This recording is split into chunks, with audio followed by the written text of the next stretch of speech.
What's up, idol? For today's video, I'm gonna share to you why I choose NINEBOT Segway ES2 scooter compared to other scooter available also in the market. For today's video, I'm gonna show you what is the good specs and features of a NINEBOT ES2 scooter. In my previous upload, I already discussed what is my bad experience on NINEBOT ES2 scooter. So to be fair with NINEBOT, this video it shows how best scooter it is, the NINEBOT Segway ES2 scooter. Shout out to Sir Mike Robenyol and Simpson Nick for giving me an idea what is the next topic need to discuss. This is the reason why I choose NINEBOT ES2. So let's start from the top of the scooter. Screen panel. I like the idea of NINEBOT which have the screen panel which you can see the speedometer, battery percentage, Bluetooth sign, and 3 types of speed, which is Eco mode, standard mode, and sport mode. It has a built-in high-power lithium battery which allow a maximum speed of 25 km per hour or 15.5 miles per hour. Based on my experience, it can reach up to 27 km per hour. Battery charging time is 4 to 6 hours.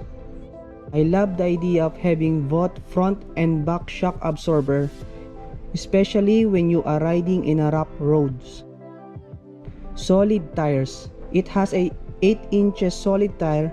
Likewise, I said on my previous upload, solid tire are good because there are no tendency to be flat and it takes longer rides of using the solid tire. It carries up to 100 kg. Dancing lights. This idea makes me impressed. It has 16 LED dancing lights. You can customize it by using the app. Also the signal brake lights, and there's an option from the app if you want always turn on or turn off.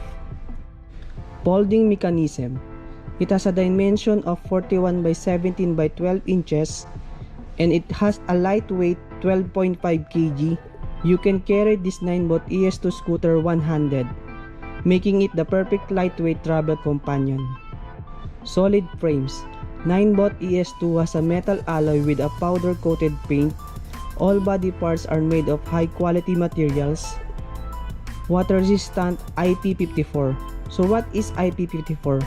Meaning protected from a limited dust ingress, protected from water spray from any directions, and no visible wires except here near in the front shock. Last but not the least is price. Yes, NINEBOT has a good price. I bought this scooter for only 1,200 dirhams, including delivery charge in Amazon. I hope this video will help you to decide if you are planning to buy a NINEBOT ES2 scooter. If you have some ideas, the good features of a NINEBOT that I didn't discuss in this topic, please comment down below so that we can share to the other people who is planning to buy the NINEBOT ES2 scooter.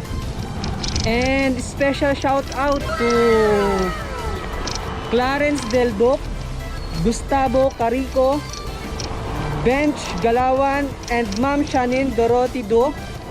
Thank you for subscribing to my YouTube channel.